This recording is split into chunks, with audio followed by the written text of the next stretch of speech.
I don't know what it says for you when your best years of your life were spent under paper mache for 3 years. It was all downhill after that. Thank you so much. It's going to be tough to say I was misquoted today, as people are already taking the tape recorders out and getting the cell phones going. I too am a recovering journalist. It's a 12-step process, and you can join me. It's not that tough. I used to mock those who would do blogs, because I was convinced, being sort of a sports talk show groupie, that it sounds like a bunch of 20-something-year-old guys living at home with their mom and dad in the basement. Now I am that guy, and it's become sort of a sad commentary for me. I think in some sense, the reason I'm pleased to be here is that in a way, we actually, even though it seems at times we have a very adversarial relationship, I think though in many ways the common denominator is that we are guardians of a sort. I try, as our department tries to be, we're trying to shift the paradigm, because I think words are extremely important in how they're used symbolically or otherwise. And so when I was brought up in the lab starting in July 11th, 1983, under then David Cooper, the thing that drew me was then a belt line which was 2 lanes, and you faced each other going like this. It's sort of scary to think about it now. And there was a billboard, and it said, "Join the Domestic Peace Corps, be a Madison police officer." And I thought that that was extremely revolutionary in terms of what we had known heretofore in terms of the images that are conjured up when you think about law enforcement. And I really felt that I was sort of raised in the cradle of a guardianship mantra under David Cooper, a mentor to me. We don't always agree on everything, but a mentor is always going to be a mentor. And I do like the philosophical underpinnings of what that image connotes, because quite frankly, although Madison's a very sophisticated city, home to a state capitol and an international university, at the end of the day, when I make remarks, I try to think of myself as Joe or Jill Sixpack and sort of cut through the subterfuge and what is the takeaway that that constituent's going to have from me as the chief as I'm speaking. And so for me, the guardian image versus that of a warrior image is infinitely better. Since I was raised in this profession, I know that there's been wars on crime, wars on drugs, wars on terrorists, and it goes on and on and on. And unfortunately, while I do believe for those who have a military background, the true essence or ethos of a warrior is extremely noble, and there's nothing intrinsically wrong with that image. But I do think that when I'm thinking about the Joe and Jill Sixpack, a warrior sort of suggests an image of win at all costs, ancillary damages can be acceptable, the ends justifies the means, and it has sort of a passive-aggressive sort of connotation to it altogether. When I think of a guardian, I sort of think of someone who's more inclusive, more sheltering, more protecting, more rights-driven, and more process-focused. And I think that's the same thing I see as your role in the proverbial fourth estate, is that in essence you are that last touchstone, that last guardian for which we can hold others accountable and for which we can, as consumers of services, policies, and so forth, be better informed owing to what you folks decide to publish or the tasks that you take on. I'm very lucky that in the Wisconsin market here in Madison, the Wisconsin State Journal, Capital Times, and editorial review boards were gracious enough to host me at various times to talk about what are those issues that we see trending in terms of where Madison is moving forward. For me, it at times can be a little bit of a downer, because I sort of use 2 litmus tests as my laboratories of predictability. One, of course, is the Madison Metropolitan School District. We have 28,000 enrolled students, and by the district's own figures, almost 50% of those students now qualify for federal subsidies, breakfast, lunch, dinners, you name it. Some of our schools, frankly, are as high as 75% in various pockets around the city. And it's, when I talked to one of my friends, Dr. Floyd Rose of 100 Black Men, he comments that when he has discussions with the district and the superintendent, and frankly, the only person who has a harder job than me, I think, is the superintendent of schools in Madison. Juggling all of those various interests is no small feat. But there's about 7,500 students of color by the district's demographics. And of that, he says, and he says he's never been challenged, Dr. Rose, that only roughly about 500 to 700 are actually reading at grade level, where they ought to be. And that over 50% of those, 70% of those are living in poverty. So I do believe that in our community, it's hard to learn when it's harder still to live. When you don't know where your head is going to be on the next pillow, if you don't know where that next meal's coming from, if the mentors in your group, owing to the fact that the single head of household parent is working to try to survive, and you're left to your own devices and you hang out with other peers, you're going to make some desperate choices under desperate conditions, and it leads to a lot of havoc.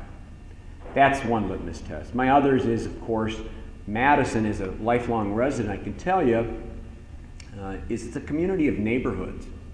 We have 125 by the city's website. And when I came on as the chief, 22 months seems like 22 years.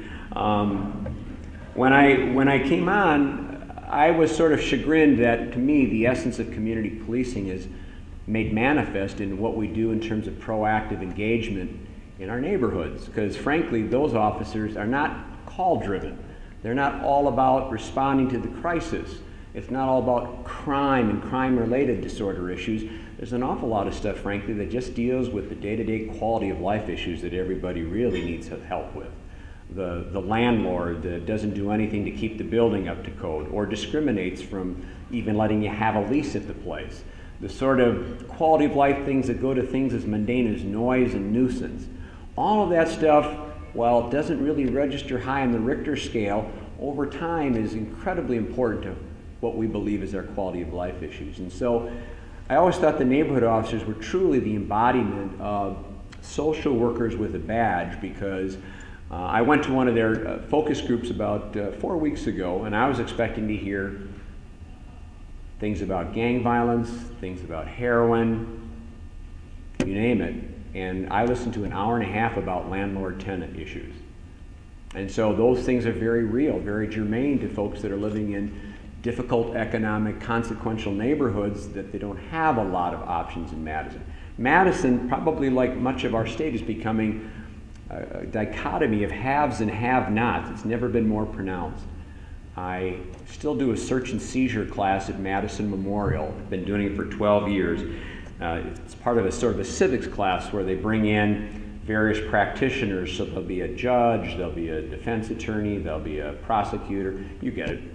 And so they come in for me. It's billeted as the Fourth Amendment and you, and it's quite clear that after the first 5 minutes is sort of been reduced to how do I keep the cops out of my underage drinking party, which is okay because you still talk about the Fourth Amendment in a context that's very real to them.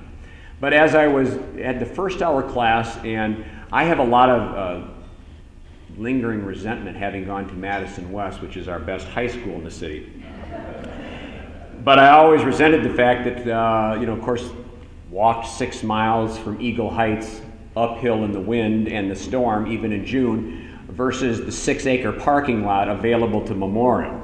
So I'm parking in the 6-acre parking lot and dodging in between, how could this kid be bringing a BMW, an Audi, an Escalade?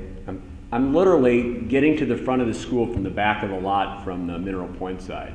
And then, because it's coinciding with first bell, I look to my left in the Gammon Road stride, and there are literally 12 city buses all sort of collectively queuing up simultaneously. And from there I saw just a constant chorus, basically of kids of color coming from our challenged neighborhood. well over 80 to 90% of the kids coming out of the buses. And in that one sort of moment, if I'd had a snapshot, I would really use that as an audio visual to sort of suggest how my city, my community, I think has moved beyond. You know, I have a mayor who he's cuckoo over Cocoa Puffs over lists. We're the 10 best this, we're the top 25 for this. It was a Monday morning, we have a management team, and he was feeling way too smug for his britches. He won another election, so he's fine. Don't repeat any of this. So, you know, he said, did you see we just made the top 10 list for this? And I just looked at him deadpan and said, well, sure you're gonna like that list. You're a white guy. You live in University Heights. Life is good.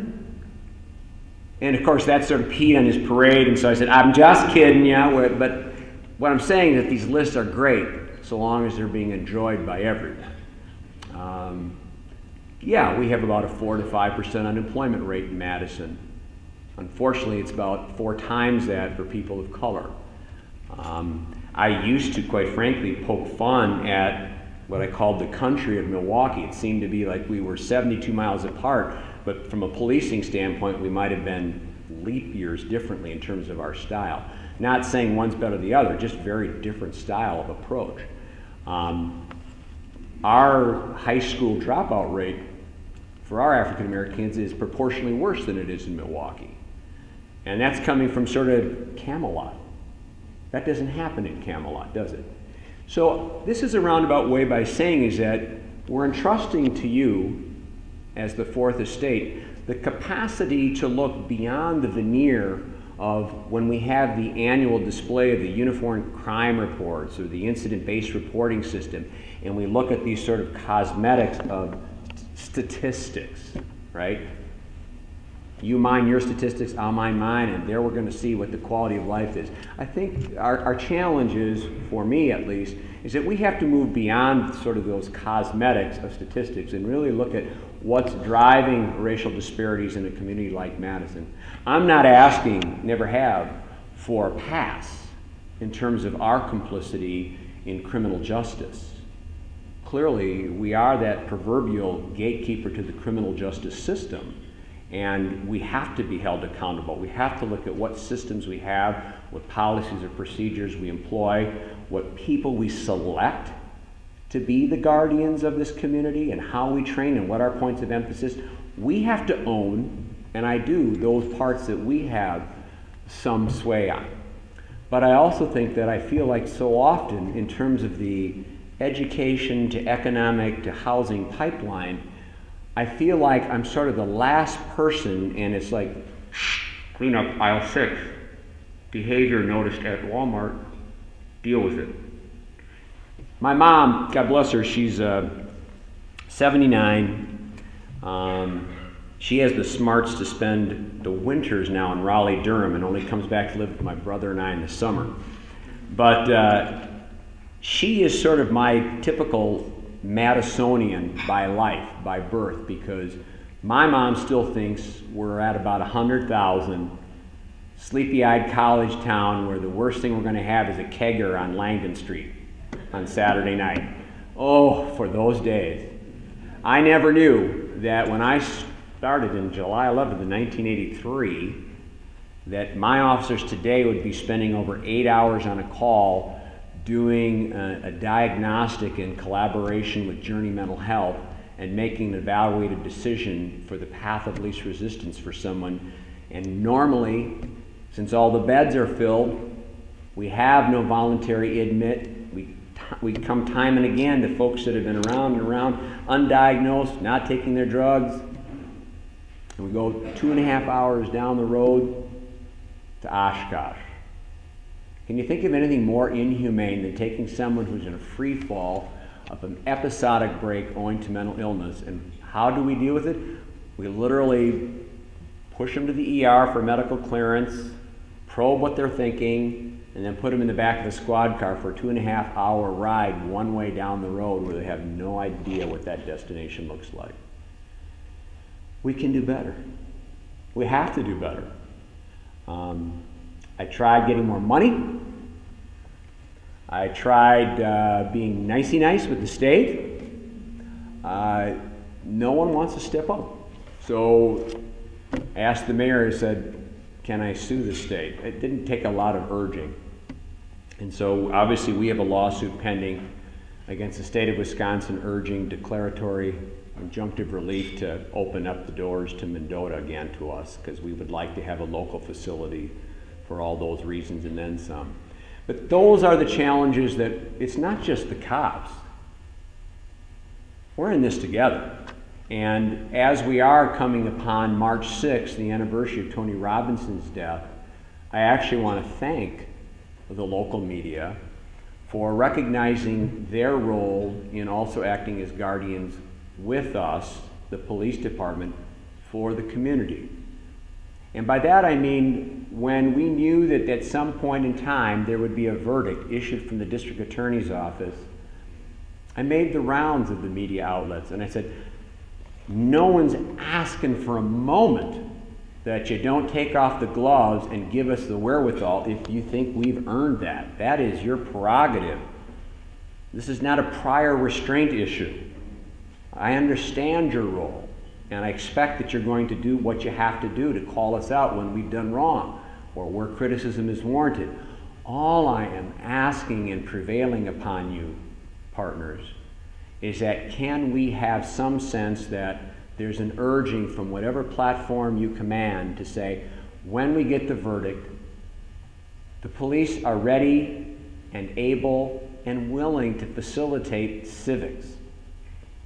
Demonstrate, rally, protest, go to the extent of civil disobedience if you want to be ticketed and arrested, but can we please just create a narrative that has an outcome different than what we've seen in some communities like Ferguson and Cleveland? Can we be respectful of one another's personal space and their property rights? And owing to a variety of perfect storm factors, not the least of which, quite frankly, I am the first to say thank you to the Robinson family, owing to their sense of calm, owing to their sense of civics, in spite of their grief and devastating loss and pain. They could have been extremely militant and robust and asked that we give the Madison Police the wherewithal. To their credit, and for which I'm deeply in debt, they said people should be angry and mad and frustrated and sad and grieve, but please don't hurt Madison. And I think that gave the crowd the sense of environmental acceptance, and it gave our opportunities working with people beforehand. I have to say that well before we had Tony Robinson's death, about a week after Ferguson, a number of us met at the United Way and continued to meet twice monthly. It was, the United Way is the facilitator, but law enforcement, with also Urban League, African American clergy, Centro Hispano, Hmong leaders, you name it. And so we need to have a dialogue about what are those perceptions that the public has of our police department, and how can we mitigate or clarify or do better to clarify what the role of police are in a free society. And a number of good things. The thing is that when you're having conversations and you're meeting someone across the table from you that's either a titled leader or a de facto leader, and those conversations become more personal and you respect the animated discussions and they're as robust as can be, but you can certainly end that in a personable way with responsible conversation. That gave us, I think, a leg up as well, because when we had our own crisis, we were working literally on a weekly basis then with all these leadership groups to say, how can we create for Madison better outcomes? And one of ours was, of course, is that we had a number of training sessions, legal literacy, in which we would talk to folks about here are your rights, and more importantly, here are the cops' limitations, and if you are bound and determined that you want to get arrested, Here's what's better. Get arrested for a forfeiture. Try to avoid getting arrested for a crime, because we want to create rap sheets, records of arrests and prosecutions with, quite frankly, I know you guys as reporters love CCAP. It has a lot of information for you, but boy, I'll tell you what, you talk about institutional racism, CCAP is a problem for me. It ought to be gutted. We ought to revisit it. I like openness in government as much as the next person, but I have a real problem when it is used unscrupulously by prospective landlords, colleges, people who procure aid and loans, employment. We know there's two columns on CCAP, right? We see the arrest column, and then we see the disposition column. And unfortunately, who can know what mens rea there is in the hearts of unscrupulous people when they're more concerned about the salaciousness of the arrest and care little that it's been 15 years, or that they got deferred prosecution, or it was a petty crime for God knows what. And that has a staying power longer than plutonium waste, in my opinion. The other things that we've talked about robustly, it's interesting because when the intro said, and here's the guy that's, I spent 45 minutes with Nico Savage, God bless him, and I still love him. But almost as he was entering the door, what do you think about marijuana? Hippie leaves. I said, yeah, you are from Berkeley. That's true. I knew we'd get to that sooner or later. And I said, you know what? For me, it's not a huge priority enforcement. Two guys going down the street. This isn't like two guys going into a bar story. This is a real story. So two guys going down State Street, right? One has a can of open Coors Light. The other one has Doobie. Now, they're going to have to do something in conjunction with that possession, because Madison cops are, been there, done that. That's not really going to antagonize. So you're going to have to probably give the one-fingered salute and threaten to hurt somebody to get our attention for that. But the open can of Coors Light is $300 and the marijuana is $150. So when I tell that in the high school, I said, kids, I'm not asking you to switch your drugs. I'm not encouraging that. But what I'm saying is that this has been decriminalized, it made a forfeiture for, 35, 40 years in Madison. I'm from Ashland, pray for me. So that could probably still be a crime 300 miles north. I don't know. But I know that as someone who's now been around these halls of the criminal justice system for quite a while now, the brick and mortar solution is inadequate. So it's up to you folks who are newsmakers, or at least ones that are going to stick a little poke it in the eye of legislators and policymakers to say, can we have some adult discussions about issues of our day? Drugs and their possessory items. And we were lucky enough, wrote to Brian Stevens, and I felt like I was like a teeny bopper writing to my favorite rock star for Junior Beat magazine. I said, oh Brian, I hear you're coming for Go Big Read. Do you think, kind of shucks, maybe could you come and talk to my recruits? Gosh, it would be swell. And he came. And I was completely, my assistant chief said, it looks like you're having a little bromance here. You really need to settle down. The guy couldn't have been more authentic, more inspiring. Some of you may know, the reason I think he came is that when my 23 recruits came in August, before they came here, they could either download from the Apple Store or I would send them. And all my command staff, everybody had to read Just Mercy before they got to the academy. And then a part of our academy class each week was spent in small group breakout discussion with people from like 100 Black Men or others that would come into the community and engage them with that. Because I want them not to be blithely ignorant or naive of, we've got all kinds of issues swirling around us. We got to be a part of the conversation. We can't go Ferguson effect. We can't de-police and crawl into a shell. But talking about those issues, when he can tell me that 60% of people of color in prisons are there because of possessory drug crime. We went out to dinner and he told me about how he was going to be thinking about filing a writ in the Supreme Court on a 78-year-old client he had, who, because he had been a previous convicted felon was caught with a small trace amount of what would be casual possession of weed for us in Madison, but it was a 3 strikes you're out, and they were going to send him to prison for life. And I said, God, I hope you file that writ quickly, because it's going to be a moot point if the guy dies on you before you get to court. It's a principled discussion worth having, well worth having. And that's where, again, your role is going to be seminal. I think that I might have stepped in it a little bit more than once. I had a community forum at Centro Hispano last November. I try to do these at least 4 times a year throughout the community.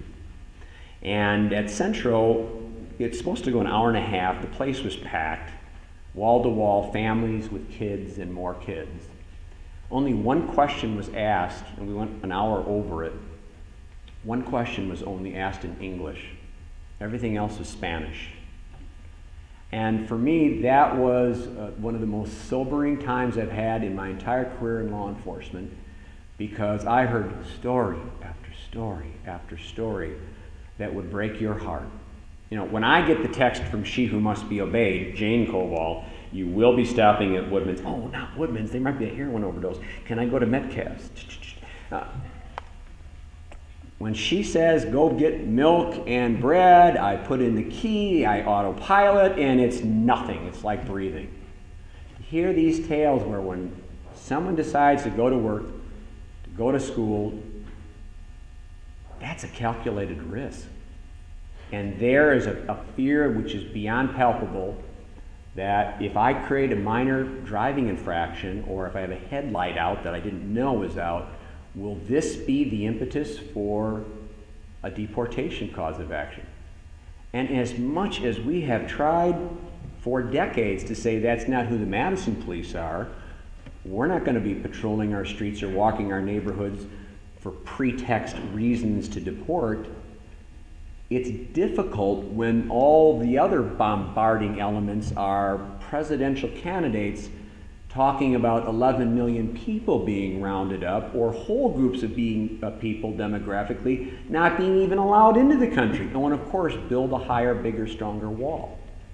So when you have those competing voices bombarded, I understand, and I took the prerogative and got a lot of pushback from the website, mails, and some very angry constituents saying, what are you doing thrusting yourself into this discussion about the so-called sanctuary city bill?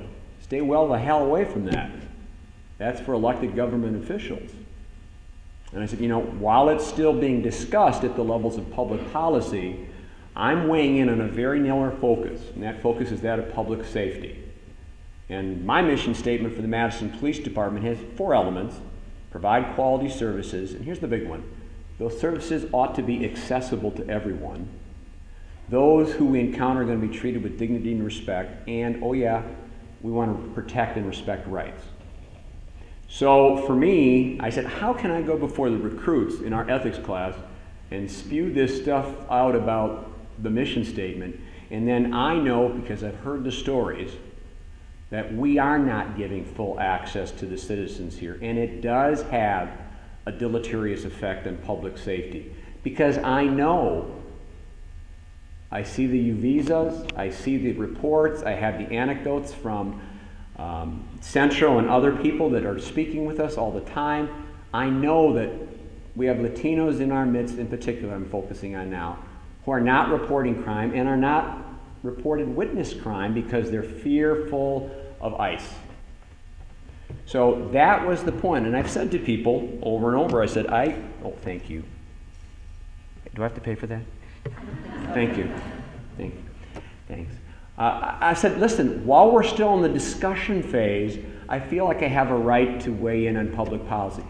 Once it becomes law, we're officers of the court. We'll do what we have to do.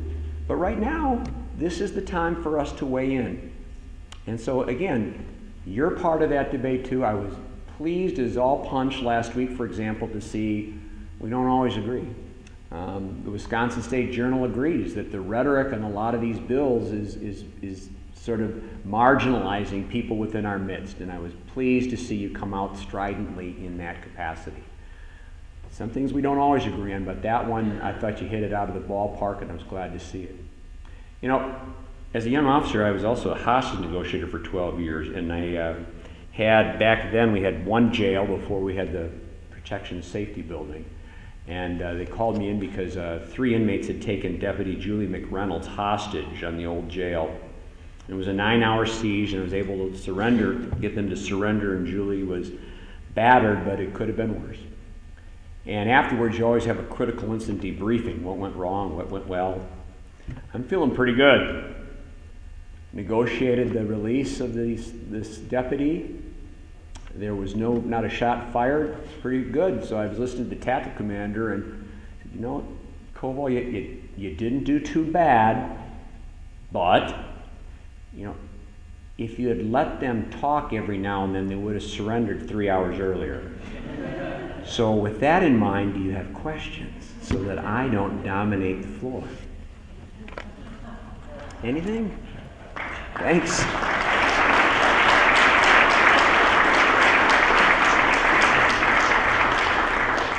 the chief will entertain questions Yep. for a few minutes. Please. Anyone? Bill? Bill. So, Chief, when you talk about your desire to do something about CPAP because of this mythical landlord who's going to discriminate against the tenant based on a 15-year-old dismissed charge, to say, I don't want your money, I don't want to rent this apartment, you got a 15-year-old dismissed charge, you're out of here. Isn't what you're really saying is that you have the capacity to make reasonable and sensible and discerning judgments about the information about what happens in our court system, but that you think other people do not? No, I don't think I'm saying it that way. I'm saying that I'm getting a lot of folks who tell me anecdotally who live in communities like what I've described, who say they don't feel that they have a chance to sort of show what they're capable of or that they've redeemed themselves over time.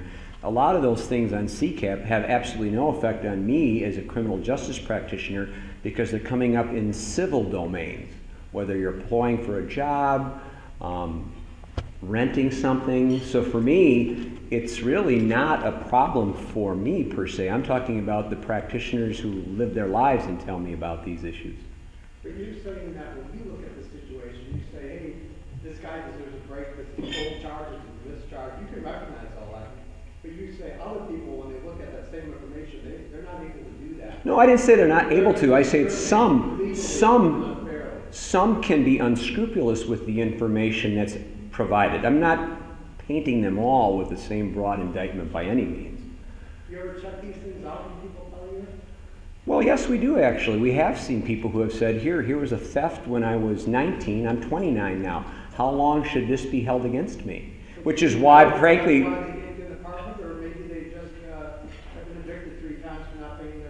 there certainly can be bad behavior as well, but we feel like it goes beyond that for some people, which is why the city of Madison, I'm proud to say, has now a ban the box provision, because we're trying to get away from those sort of tempting, low-hanging fruit for some who might use it inappropriately. Yes, ma'am. Is there something about Madison where we might have a lower tolerance for just general, I don't want to say chaos, but like loud, being out on the streets where, you know, we have a quiet community, we have a very low crime rate, and maybe it's the case that people come here and they end up getting arrested for things that like either Chicago or some other big city, they just wouldn't. Have you guys looked at that? Well, I do think that we try not to say that when I talk to officers, and we're constantly talking about this, I don't want them to feel that we have to default to the traditional cite or arrest.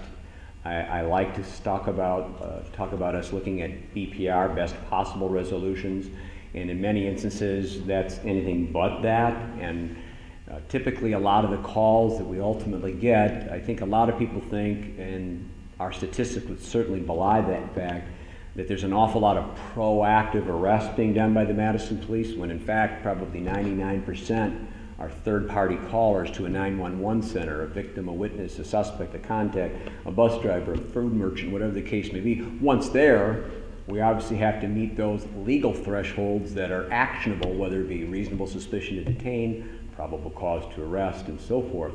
But no, we don't want to get into the process of using a forfeiture mechanism as our quick start remedy to everything. It just becomes cyclical.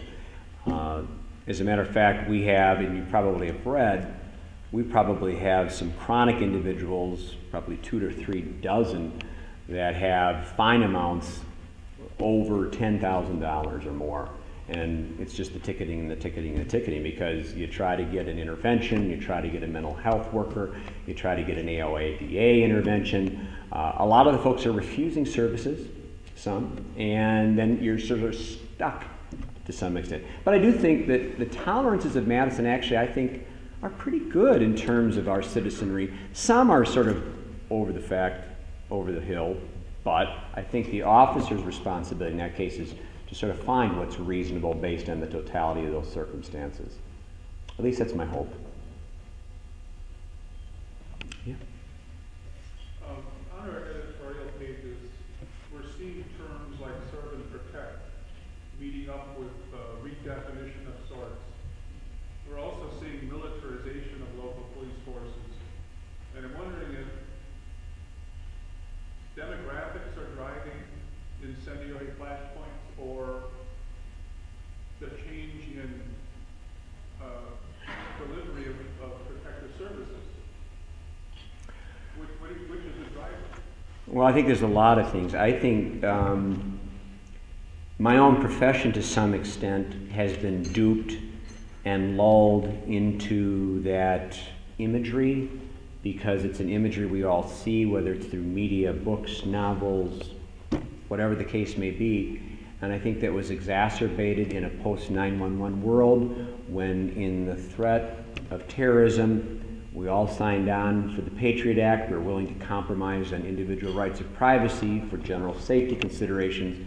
And sort of we became to adopt the same mantra and a lot of the same equipment and weaponry as did our military people abroad. And I don't think we said, no, not us, we're pure. No, we got sucked into the same vortex. I certainly inherited a nice sized tank. But again, with all of that imagery, the fact remains is that you have to tell people, our people. That's not what we're looking for in terms of a guardian, in the sense that these are equipment, these are tools, but we have to understand that it's a bad day when we have to succumb to any use of force. You know, I did an audit of 3 months of calls, because of course I was going to get a lot of questions about that, and I had, for 3 months from April, May, June 2014, I think I polled. We went on 47,000 calls, and roughly a little over 15,000 a month. And throughout all that 3 months, total, were 113 use of force. It would be either pepper mace, use of a baton, taser, a takedown technique with your hand, something like that, a trip. That literally translates to 0.0024 of 1%. And yet, what is difficult for me is that we're constantly talking about use of force as if that were the face of the typical response, when I can say fact certain that over 98% of the calls we go on are going to be resolved with presence and professional communication and crisis mediation techniques. So the key is, with everybody sort of lobbying for Graham versus Connor, it's obsolete, 1989, we got to reset the key on liability, objective reasonableness, it's had its heyday, move on, more liberalize it. Your focus, I don't think, should be on the liability or the culpability test that you're using after the fact. We should be preemptive in looking at what are the techniques we're training in to avoid it altogether. Are you using de-escalation and diffusing? Are you creating distance, space, looking for cover? All of those things, when you can buy time, you buy greater options. And that's what we have to continue to drill time and time and again. But the militarization is, in fact, some mojo that's out of control. I'm trying slowly over time to take it back, but we also can't let the genie out of the bottle. When I started in '83, I had a 6-shot revolver. People want to, oh, come, look at the cops 20 years later. My God, look at the rounds that are being fired. Well, it would take me about 2 seconds to expend this magazine of 16 rounds. And when you're scared shitless, the rounds are going to be sort of coming. We only hit 25% of what we aim at under stress as a nation. Madison's better. But you see what I'm saying? The weaponry of the sophistication of those who choose to do harm or bad things. So many things have changed in the country over time. You know, when I saw this poor woman tonight on, of course, if you're from Madison, you have to get this in. I was watching Wisconsin Public Television tonight before I got here. And they had the poor woman on whose son, she's written a book now. He was one of the original Columbine duo. And talking about, so it sent me back, way back to Columbine, and how in that instance, what were the police trained to do? Sit, wait, stage. Then when you got a posse going, well, it's too late. It's too late. So you learn from those things. And, you know, 15 years of data by the FBI on active shooters. When I first looked at those statistics in 2014, 2015, we're averaging an active shooter, which through their new definition is 4 or more dead, and it can include the shooter committing suicide in one single sort of continuous series of events. We were averaging about once every 31, 32 days. Now we're down to half of that, one every 16 days. And look, we just had Kalamazoo, Michigan last Saturday. So I have these newbie recruits that say, oh, do you think that could actually happen in Madison? I said, before Columbine, we had a guy named Aaron Lind in the very city-county building that you're coming to get a cup of coffee. Yes, it could happen in Madison. Don't kid yourself. Yeah, follow. Are we seeing DOJ behind the nationalization of police forces, or are we seeing resistance on the part of citizens and on the part of local police forces to a nationalization of police forces? Well, in the state of Wisconsin, all of the law enforcement agencies, sheriff's departments are all sort of have to be accredited and certified under the state's Department of Justice, the Law Enforcement Standards Board. They set the standards, they set the curriculum, they adopt the mantras for use of force or deadly force. And so everybody sort of takes its cue, if you will, from the state certifiers, the state. And I do think that, again, I would be the first to say law enforcement isn't keen on change. We're sort of reactionary as a group or as an industry. The things that typically get our attention are lawsuits, consent decrees, sort of those tabloid-esque sort of cases that shock from the headlines, and legislative mandates. An example of that would be April 1st, 1989. As an industry, we had done such a deplorable job in response to domestic violence that the state said, effective April 1st, 1989, if there's probable cause, we don't care about whether they're husband and wife living or not living. If there's probable cause, you shall. When you see the word shall versus may, you don't see that many times in our statutes. Police officers have a lot of discretion. But that sort of was a game changer.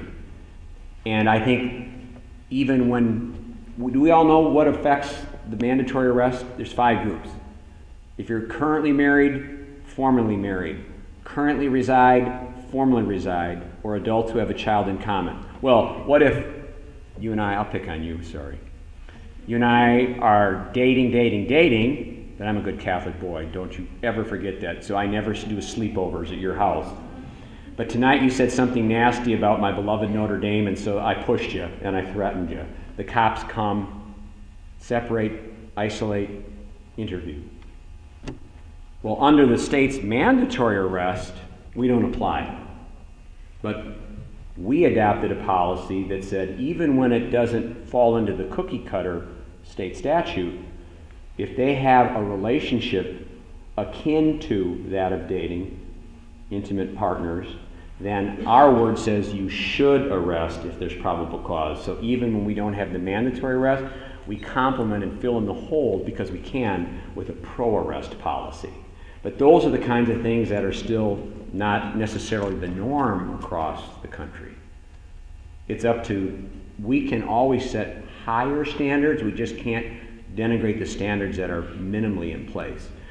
There's nothing, and another example, for me to do a consent search based on a voluntary encounter, I can go up to this whole group waiting for a bus and say, hey, I'm sure you're a people person, you're on the same team, we all want to be safe, I'm officer friendly, you want to make this happy. Why don't you just show me everything in your purse, your backpack, turn out your pockets. Nothing in the law constitutionally says that that can't happen. But if you tacitly authorize your cops that that's the way we do business, if that's how you do business, how then do you turn around and say, I need your help, I'm the police, can you trust me? Well, every time I look at you, police officer, you're shaking me down. Don't even get me started. I know a lot of people believe in it. The wholesale stop and frisking that occurred in New York for the better part of a decade, it's criminal. It's terrible. I know New Yorkers love it, and I know that the police defend it. It made a mockery of Terry versus Ohio. Terry versus Ohio isn't stop and frisk, by the way. You journalists really screw that up all the time. Just because you get reasonable suspicion to stop someone does not mean you get an automatic frisk. You need to have an independent basis that that person has something on them that is or could be used as manipulated as a weapon. So I teach my recruits, it's stop and maybe frisk. But they didn't get past the stop part in New York, and they certainly didn't worry about reasonable suspicion. So we can set standards higher, and we do. In Madison, if you want to do a consent search on someone, our standard is higher than what the Constitution provides. You have to have an articulable reason for asking. Community policing is very simple, folks. From my perspective, 3 components. 1, the cops can't go it alone. Not sure we ever could, but we fooled you for many decades. Just leave it to us. Just throw us money. We'll take care of it. We can't go it alone. That was an urban myth. Number 2, the only way we're going to deal with the problems that plague us is if we have partnerships. No one's going to partner up to someone that they don't trust. So you got to build it. You can't just say it. You can't put out another mission statement. Trust leads to partnerships. Partnerships lead to then our ability to address problem solving. So when we're doing stuff like that, you have responses that lead to saving lives, like petitioning for, applying, and getting 600 doses of naloxone, and my cops since last July have saved 35 lives. That's a wonderful thing. Anyway, take up too much of your time. Thank you. I think you have one more. Oh. Sorry, she had her hand up for a Okay, I'm long time. sorry. No peripheral vision. Too many years as Bucky Badger. You see this much. Yes.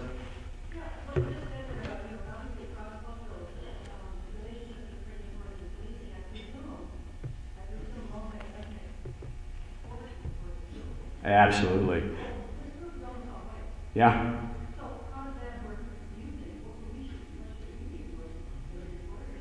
Well, there's sort of the same thing that plagues me is sort of a problem for your industry as well. If you look at the President Obama's 21st century on policing, it starts with who are you hiring and are they representative of your community. In Madison, we have about 18 and 19% people of color. We have about 20% in my workforce. In Madison, there's 8.5% African American. My workforce has 10. Where I need to do better are Latinos and Hmong. One of the biggest things that's huge that people can't hardly believe that I can say this in 2016, but federal, state, county, local, university, municipal, corrections, women only comprise 12% of our workforce. Madison remarkably leads the country for municipal policing at 31%. Now that's not good enough, but now I'm starting to see, and I suspect this won't come as a shock, stop the presses, some preliminary social science studies are saying, why is it that officers and citizens, when those officers are women, there's less likelihood for use of force issue? Just saying. Certainly want to look at that. Anyway, thanks.